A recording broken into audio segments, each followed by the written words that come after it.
Hello everyone, welcome back to the Harshi DSC classes. ఈరోజు మనము ఈ వీడియోలో చూసుకున్నట్లయితే మార్నింగ్ అలాగే ఈవినింగ్ సెషన్లో జరిగినటువంటి ఎగ్జామ్లో అడిగిన టాపిక్స్ వచ్చేసి ఈ వీడియోలో అయితే డిస్కస్ చేసుకుందాము. సో సైకాలజీ అలాగే ఇంగ్లీషు, తెలుగు, నెక్స్ట్ మ్యాథ్స్, మనకు వీటిల్లో ఏ క్వశ్చన్స్ అడిగారు అనేది ఇప్పుడైతే చూద్దామండి. సో మార్నింగ్ ఆఫ్టర్నూన్ రెండు సెషన్లో జరిగినటువంటివండి. సో సైకాలజీలో చూసుకుంటే మనకు ప్రజ్ఞకు సంబంధించినటువంటి క్వశ్చన్స్ అయితే అడగడం జరిగింది. మనకు ప్రజ్ఞ రకాలు ఉన్నాయి కదా, సో వాటికి సంబంధించి వెరీ వెరీ ఇంపార్టెంట్, ప్రతి ఒక్క సెషన్లో కూడా అడుగుతున్నారండి. అలాగే పొదుపు గణనకు సంబంధించి కూడా మనకు క్వశ్చన్ అయితే అడగడం జరిగింది. సో పొదుపు గణనకు సంబంధించి కూడా క్వశ్చన్ మనము కంపల్సరీ గుర్తింపు గణన కానీ పొదుపు గణన గురించి కానీ కంపల్సరీగా క్వశ్చన్ అయితే అడుగుతూ ఉన్నారండి. నెక్స్ట్ శాస్త్రవేత్తలు గ్రంథాలండి. సో ఇవి వచ్చేసి మనకు 4 ఆప్షన్స్ కింద ఇవ్వడం జరిగింది. సో వాటిని వచ్చేసి మనము సరిగ్గా జతపరచాల్సి ఉంటుంది. శాస్త్రవేత్తలు గ్రంథాలకు సంబంధించి జతపరచమని ఇవ్వడం జరిగింది. నెక్స్ట్ క్రీడల గురించి కూడా క్వశ్చన్ అయితే అడిగారండి. క్రీడలు, సహకార క్రీడలు, సంసర్గ క్రీడ, ఏకాంతర క్రీడ ఇవి ఉన్నాయి కదా, సో ఆ క్రీడలకు సంబంధించి కూడా క్వశ్చన్ అయితే అడగడం జరిగింది. నెక్స్ట్ అభ్యాసన వక్రరేఖలండి. అభ్యాసన వక్రరేఖలు కూడా మనకు ప్రతి షిఫ్ట్లో అడుగుతున్నారు. మనకు పీఠభూమి దశ అనేది ఎప్పుడు ఏర్పడుతుంది అనేది మనకు ఇప్పటి వరకు 3 సెషన్స్లలో అడగడం జరిగింది. పీఠభూమి దశ అనేది ఎప్పుడు ఏర్పడుతుంది అని. నెక్స్ట్ ఎరిక్సన్ శ్రమించటం న్యూన్యత గురించి ఇవ్వడం జరిగిందండి. సో ఎరిక్సన్ దశల్లో ఉండేటటువంటి క్లిష్ట పరిస్థితులు, వీటికి సంబంధించి క్వశ్చన్ కూడా అడుగుతూ ఉన్నారు. నెక్స్ట్ శాస్త్రీయ నిబంధన సిద్ధాంతం గురించి క్వశ్చన్ అయితే అడగడం జరిగిందండి. శాస్త్రీయ నిబంధనలో మనకు గంట శబ్దానికి లాలాజలం స్రవించడం, సో అది వచ్చేసి మనకు దేనికి సంబంధించింది, ఏ సిద్ధాంతానికి సంబంధించింది అనేసి అడుగుతూ ఉన్నారు. నెక్స్ట్ ఎన్సిఎఫ్ 2005కు సంబంధించినటువంటి క్వశ్చన్, ఎన్ఈపి 2020కి సంబంధించి మనకు దశ అయితే అడగడం జరిగిందండి. నెక్స్ట్ మూర్త ప్రచాలక దశ గురించి అడిగారు. సో మూర్త ప్రచాలక దశ అంటే ఏంటి అనేసి. నెక్స్ట్ ఎన్సీఈఆర్టీకి సంబంధించి మనకు రావడం జరిగిందండి. నెక్స్ట్ మిక్సోడిమా డిసీజెస్ ఉంది కదా, సో మిక్సోడిమా అనేది మనకు ఎలా వస్తుంది ఏంటి అనేసి ఇవ్వడం జరిగింది. నెక్స్ట్ సంశ్లేషణ విశ్లేషణ పద్ధతికి సంబంధించి క్వశ్చన్ అయితే అడిగారు. సంఘర్షణకు సంబంధించి క్వశ్చన్ అండి. ఇవి సంఘర్షణకు సంబంధించి క్వశ్చన్ లేకుండా మనకు సైకాలజీ క్వశ్చన్ పేపరే ఉండదండి. సంఘర్షణలో మనకు 4 సంఘర్షణలు కంపల్సరీగా నేర్చుకోండి. ఉపగమ పరిహార లేదా ఉపగమ పరిహార, ద్విఉపగమ ద్విపరిహార, వీటల్లో కంపల్సరీ క్వశ్చన్ అనేది ఉంటుంది. నెక్స్ట్ మందబుద్ధి. సో బుద్ధి కూడా మనము ప్రజ్ఞకు సంబంధించి మందబుద్ధి గల వాళ్ళు, తక్కువ బుద్ధి గల వాళ్ళు, తక్కువ ప్రజ్ఞ అంటే ఎంత, సో ఇది నేర్చుకోవాలండి. నెక్స్ట్ గంట శబ్దం లాలాజలాన్ని రావడం మీకు ఆల్రెడీ చెప్పాను కదా. సో శాస్త్రీయ నిబంధనకు సంబంధించి క్వశ్చన్ అండి. నెక్స్ట్ దశలు వరుస క్రమం కూడా అడిగారు. అంటే మనకు ప్రాగ్భాషా దశ అనేది ఎప్పుడు ఏర్పడుతుంది, శైశవ దశ, ఇలా ముద్దు పలుకుల దశ ఏ ఇయర్లో ఉంటుంది అనేసి కూడా అడగడం జరిగింది. నెక్స్ట్ అభ్యాసన బదలాయింపు. అభ్యాసన బదలాయింపు కూడా వెరీ వెరీ ఇంపార్టెంట్ అండి. శూన్య బదలాయింపు కానీ ప్రతికూల బదలాయింపు కానీ మనకు కంపల్సరీగా అడుగుతూ ఉన్నారు. నెక్స్ట్ శైశవ దశల గురించి. నెక్స్ట్ కోల్బర్గ్ నైతిక వికాస సూత్రాలండి. మనకు మొత్తం 3 ఉన్నాయి కదా, దాంట్లో నుంచి మనకు ఏ స్థాయి అయినా అడగవచ్చు, నేర్చుకోండి. నెక్స్ట్ వికాస నియమాలు. వికాస నియమాలు కూడా మనకు ఫస్ట్ క్వశ్చనే వికాస నియమాల గురించి ఉంటుందండి. సో వికాస దశలు, వికాస నియమాలు కంపల్సరీ నేర్చుకోండి. నెక్స్ట్ సంఖ్యాశాస్త్రం గురించి మనకు క్వశ్చన్ అయితే అడగడం జరిగిందండి. నెక్స్ట్ మ్యాథ్స్లో చూసుకున్నట్లయితే త్రిభుజ ధర్మాలు అడగడం జరిగింది. సో త్రిభుజ ధర్మాలలో మనకు నేర్చుకోండి. నెక్స్ట్ మధ్యగతము, బహుళకము, సగటు కూడా అండి. మధ్యగతము, సగటు, బహుళకము ఈ 3కు సంబంధించి కూడా క్వశ్చన్స్ రేర్గా అడుగుతూనే ఉన్నారు. ప్రతి దాంట్లో కూడా మనకు కంపల్సరీ అడుగుతున్నారండి. నెక్స్ట్ చూసుకున్నట్లయితే మనకు సగటు మీకు ఆల్రెడీ చెప్పాను కదా, మధ్యగతం గురించి కంపల్సరీ నేర్చుకోండి. సో మధ్యగతంలో మనకు డిఫరెంట్గా భిన్నాలు కూడా ఇస్తూ ఉన్నారండి. సో భిన్నాల టైప్లో ఇస్తున్నారు. ఇంతకుముందు మనకు ఓన్లీ నెంబర్స్ ఇచ్చేసి దాంట్లో మధ్యగతం కనుక్కోమంటున్నారు కదా, ఇప్పుడు భిన్నాల టైప్లో మనకు ఇచ్చేసి వాటికి మధ్యగతం ఫైండ్ అవుట్ చేయమంటున్నారు. నెక్స్ట్ బహుళకం కూడా కనుక్కోమన్నారు. సగటుకు సంబంధించి కూడా క్వశ్చన్ అయితే ఉంటుంది. సో ఈరోజు ఈవినింగ్ షిఫ్ట్లో వచ్చేసి వ్యాప్తికి సంబంధించినటువంటి క్వశ్చన్ అయితే వచ్చిందండి. నెక్స్ట్ స్తూపాలకు సంబంధించి మనకు స్తూపం యొక్క ఘనపరిమాణం అడిగారు. సమచతుర్భుజానికి కూడా మనకు క్వశ్చన్ అయితే వచ్చిందండి. చక్రవడ్డీకి సంబంధించి కూడా మనకు క్వశ్చన్ అడిగారు. కారణాంకాలు కనుక్కోవడం, సంపూరక కోణాలు అంటే ఏంటి, ఈ మనకు అడగడం జరిగింది మ్యాథ్స్కి సంబంధించి. నెక్స్ట్ ఇంగ్లీష్కి సంబంధించి వచ్చేసి ఆర్టికల్కి సంబంధించి క్వశ్చన్ వచ్చేస్తుందండి. సో ఆర్టికల్స్లో మీరు కంపల్సరీగా నేర్చుకోండి ఆర్టికల్స్.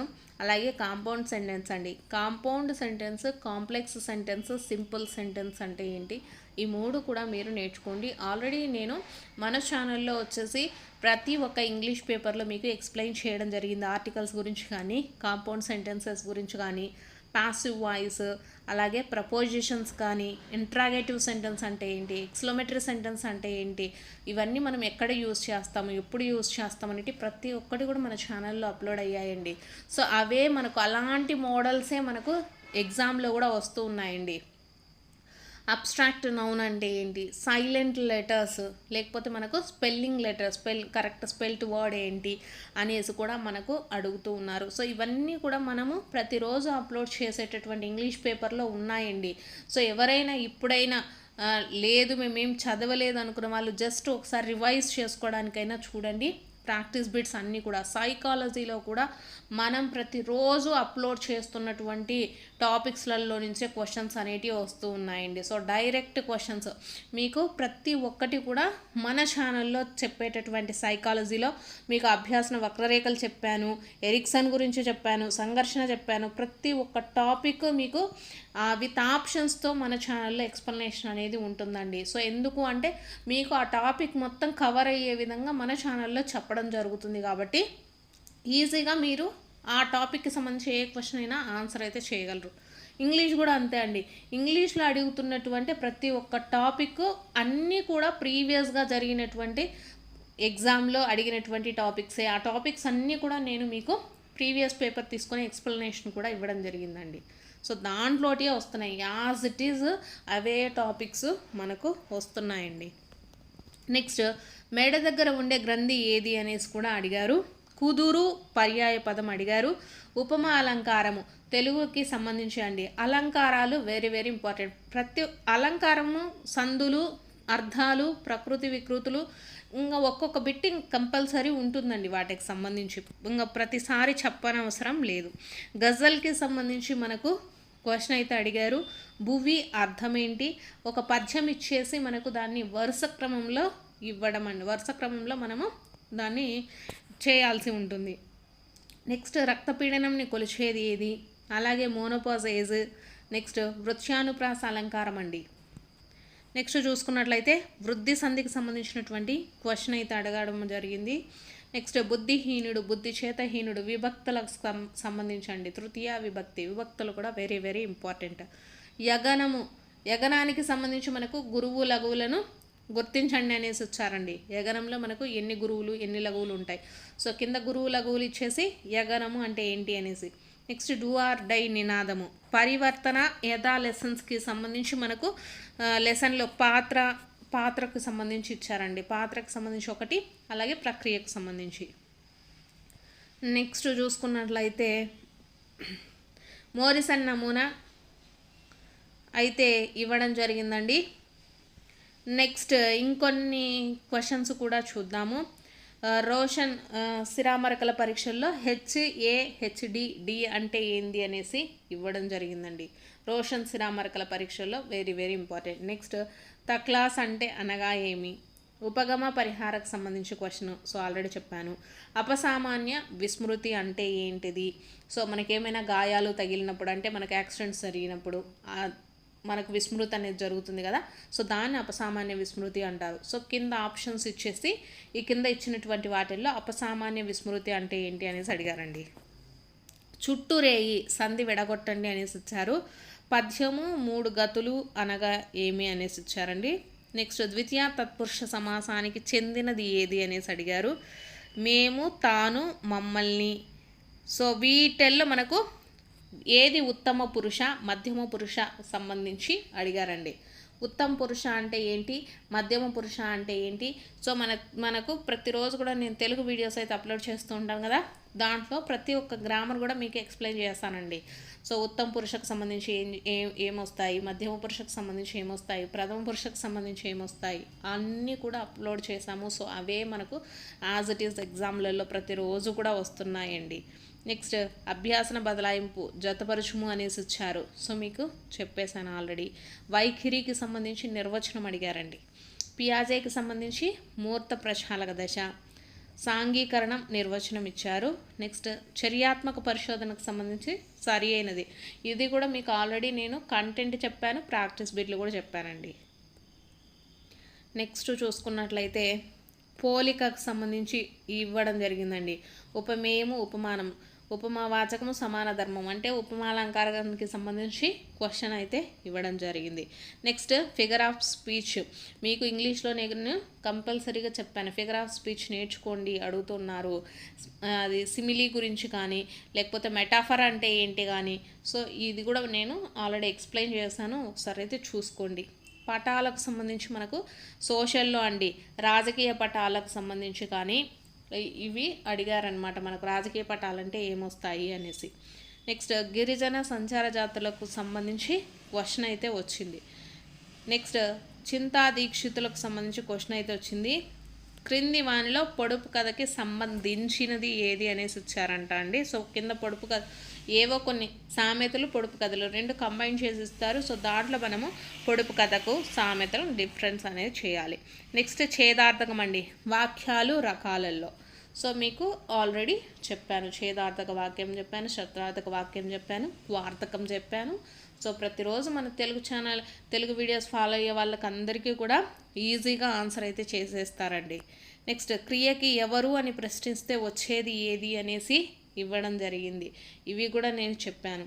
ఇంగ్లీష్లో లెటర్ సాల్యుయేషన్స్ అంటే మనము ప్రొఫెషనల్ లెటర్స్ ఎలా రాయాలి, ఫార్మల్ లెటర్స్ ఎలా రాయాలి, ఇన్ఫార్మల్ లెటర్స్ అంటే ఎలా ఉంటాయి, ఇవి కూడా ప్రీవియస్గా అడిగినటువంటి టాపిక్సే మన ఛానల్లో ఉన్నాయండి.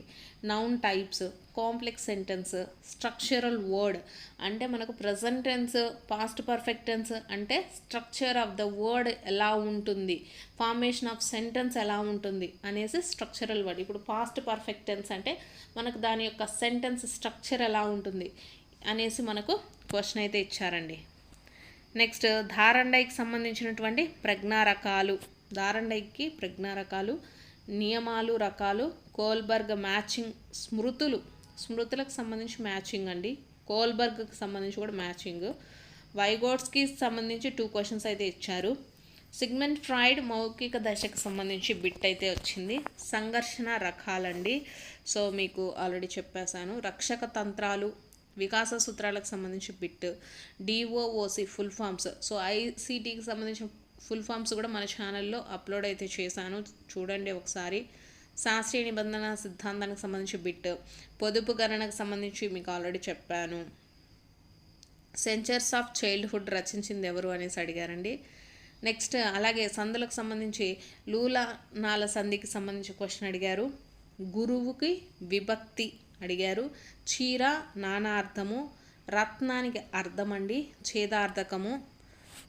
సో ఇవన్నీ మీరు ఆల్రెడీ చూసినవే. సో మ్యాథ్స్లో చూసుకున్నట్లయితే 2 బాహ్య కోణాలు ఇచ్చి త్రిభుజంలో ఇంకొక కోణం కనుక్కోమన్నాడు అనమాట. త్రిభుజానికి సంబంధించి 2 బాహ్య కోణాలు ఇచ్చాడు, సో ఇంకొకటి. నెక్స్ట్ డజన్ పెన్నుల ఖరీదు ఇచ్చాడు, 8 పుస్తకముల ఖరీదు ఇచ్చాడు, ఇచ్చి పెన్నులు పుస్తకముల నిష్పత్తి అయితే అడిగారండి. నెక్స్ట్ 1 కిలోమీటర్ అంటే ఇంత, 1 మీటర్ అంటే ఇంత, ఇలా 4 ఆప్షన్స్ ఏవో ఒకటి ఇచ్చేసి వాటిలో సరికానిది ఏది అనేసి అడగడం జరిగిందంట. నెక్స్ట్ చూసుకుంటే సెక్టార్ వ్యాసార్థ కోణం ఇచ్చి సెక్టార్ చుట్టకొలత అయితే కనుక్కోమన్నారు. నెక్స్ట్ 2 క్రమభిన్నముల లబ్ధం 1 క్రమభిన్నము, 2 క్రమభిన్నముల మొత్తం 1 క్రమభిన్నం. సో ఇలా 4 ఆప్షన్లు ఇచ్చి సరి అయినది ఏది అనేసి అడగడం జరిగిందండి. నెక్స్ట్ పంచభుజి బాహ్య కోణాల గురించి అయితే లెక్క ఇవ్వడం జరిగింది.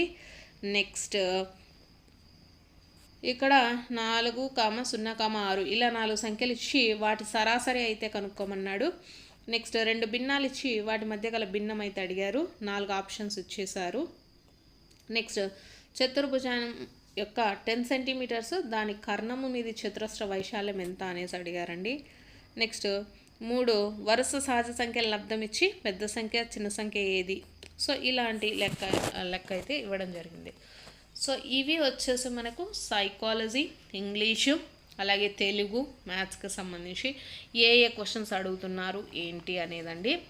సో ఇవి వచ్చేసి మనకు ఎక్కువగా రిపీట్ అవుతున్నటువంటి క్వశ్చన్స్. సైకాలజీ కానివ్వండి, ఇంగ్లీష్ కానివ్వండి, మనకు తెలుగు కానివ్వండి, ఇవన్నీ టాపిక్స్ మనకు ఆల్రెడీ రిపీట్ అవుతున్నటువంటి టాపిక్స్ ఎక్కువగా ఇవే అవుతున్నాయండి. సో ప్రతి ఒక్కరూ ఎవరైతే రేపు ఎగ్జామ్ రాస్తున్నారో ఎస్జిటి వాళ్ళైనా సరే, ఎస్ఏ వాళ్ళకు కూడా మీకు సైకాలజీలో ఇటువంటి టాపిక్సే ఎక్కువగా వస్తాయండి. ఇంగ్లీష్కి సంబంధించి కానీ ఈ క్వశ్చన్సే ఎక్కువగా రావడం జరుగుతుంది. సో కాబట్టి ఒకసారి అయితే ఈ టాపిక్కి సంబంధించి చెక్ చేసుకోండి.